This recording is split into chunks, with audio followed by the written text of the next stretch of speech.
Good morning, welcome back to the channel. Hope you guys are doing okay. I'm taking my Constitution up in the woods at the back of the house again. Dog with me as usual, and I brought with me this time the 100 to 400 and the little baby tripod, which isn't really man enough for that weight of camera, although some people would disagree, but I brought it along just as a light adjunct because I didn't really want a backpack with loads of bits in, and I had to make a decision which lens I would bring with me on the way to travel as light as possible. Given that this lot's fairly heavy, I just didn't want a backpack. So I don't know what I'm going to find today. If I spin you round, you can see it's a wet, well, it's not raining, but it's misty, drizzly, damp November day. And because of the amount of dampness in the air, as you can see, we've got mist, or the effects of mist, something that looks very similar to mist. And I'm hoping there might be some half decent shots. And what I'm hoping for is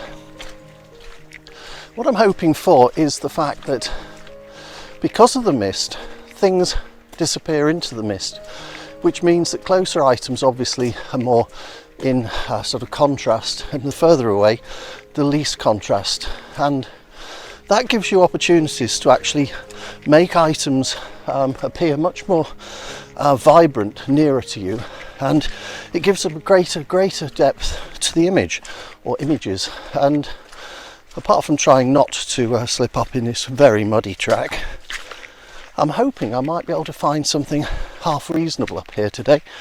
And I'm also hoping, unlike the last time, that it doesn't rain on me, because again, I don't have waterproof coat on. Anyway, let's get on with it and see how that works.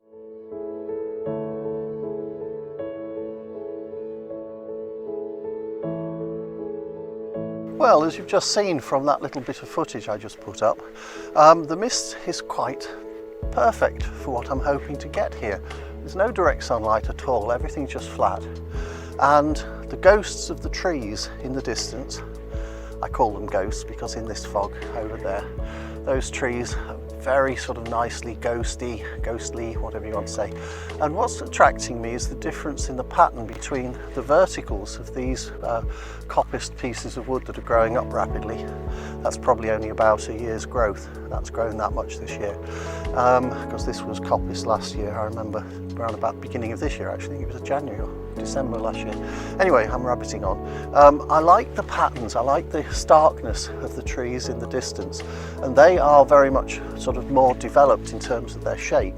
And these trees, or twigs in the foreground is probably the best way to describe them, are just no more than little lines. And what I'm hoping to do is frame up a very small area of the foreground twigs and the background trees, and I haven't got set up yet, so just bear with me and I'll get set up and I'll show you what it is that or at least I'll show you what it is that I'm hoping to get. It's the ghostly tree in the distance. I've got the camera set, or the lens set at about 135mm. I might go in a bit tighter, and I might actually switch it round to a portrait orientation, because I think the image lends itself to being more vertical.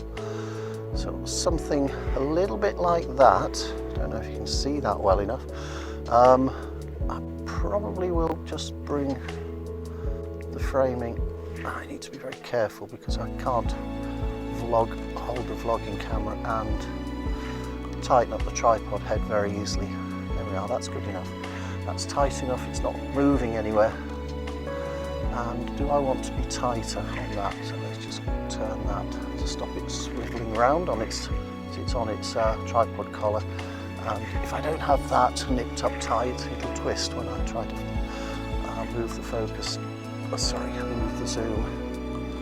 So that, now you can see the problem with this. The tree is perfectly focused, but the foreground isn't. So I need to move the focus point. And I think I've got finger control off, so it's not moving when I set my finger on the point I want to focus. I've got to work out why it keeps doing that. It keeps switching into not working quite the way I want it to. I should be able to touch that. See, yes, that is pretty much the image I want. And Let's see if I can't, F5.6, let's have the background well out of focus on that. I'll put it to manual focus mode actually, because it's hunting around a little bit. So I'll focus on these twigs in the foreground, and I've got some sort of bug climbing all over me. And I think we need to go out to about F11 here, because the twigs in the foreground, I don't want them to be out of focus. So let's get those nicely in focus. There's one tall one on the right which is distracting, so let's get that out of the frame.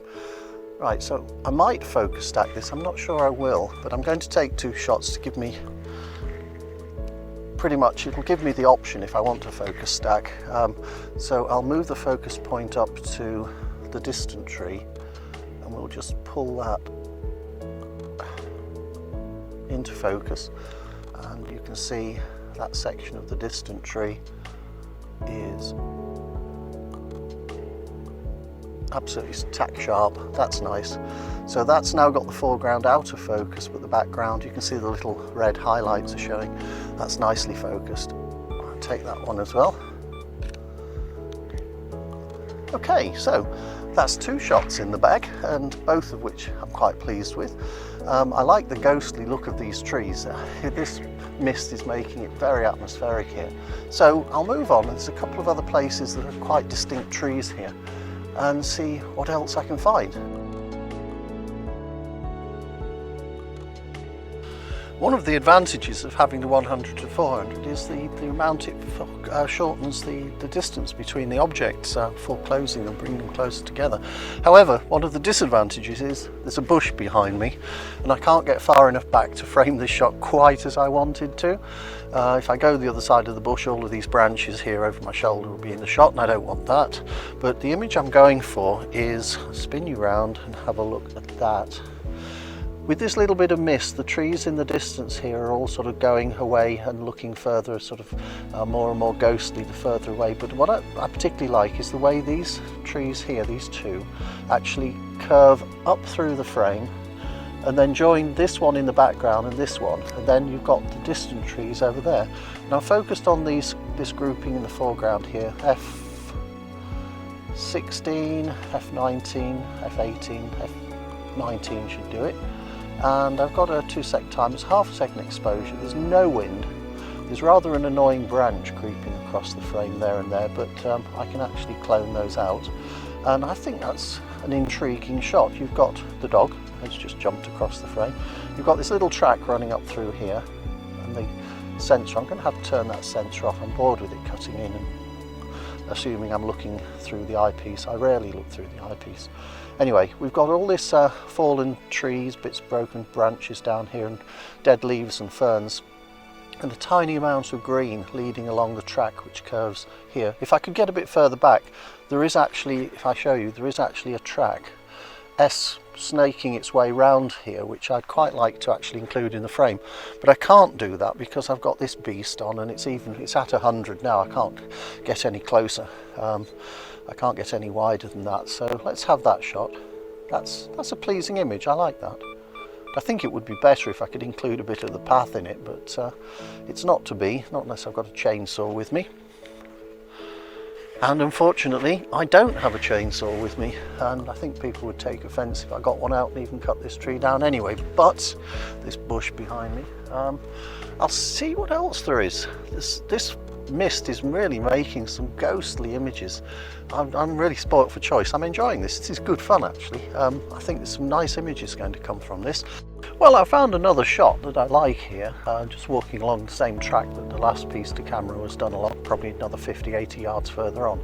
And behind you guys, and just at the side of the track, if I spin you round, you can see not only the camera pointing at roughly what it is that I want, but there is a really gnarly old tree here, and directly in front of it, and more or less leaning at more or less the same angle, are these 2 silver birch.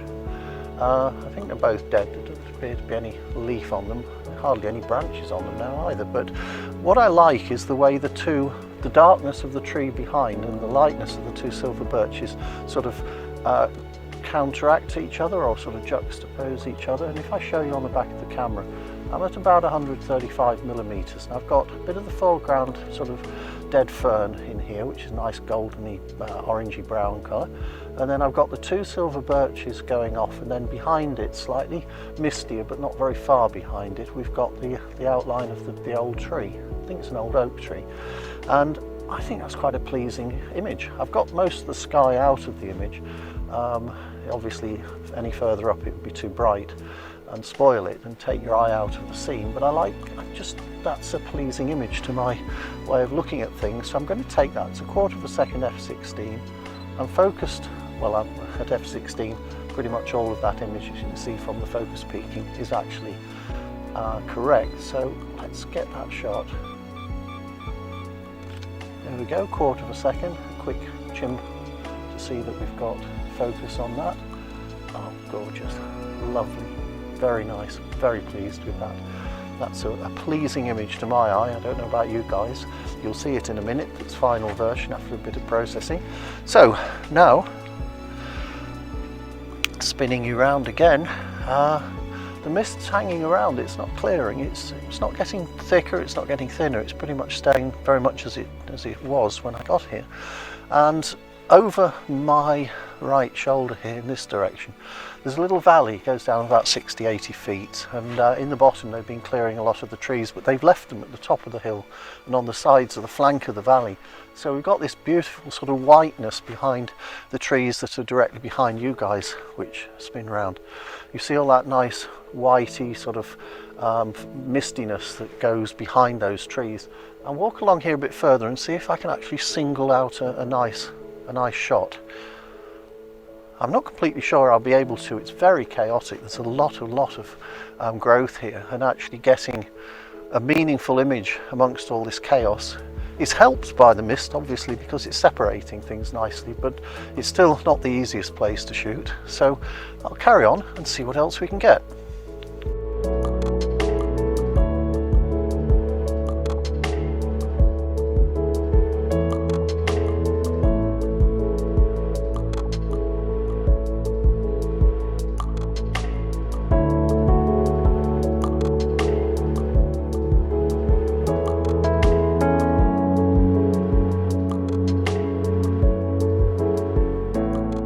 Well, that's me done from here now. The sun's just breaking through, the mist's starting to dissipate. It's about 20 past 10 in the morning. I got here at about 8, I've been here a couple of hours. And slow trudge back through the mud, back to the car, home process the images, and see if we got what I'm hoping we got.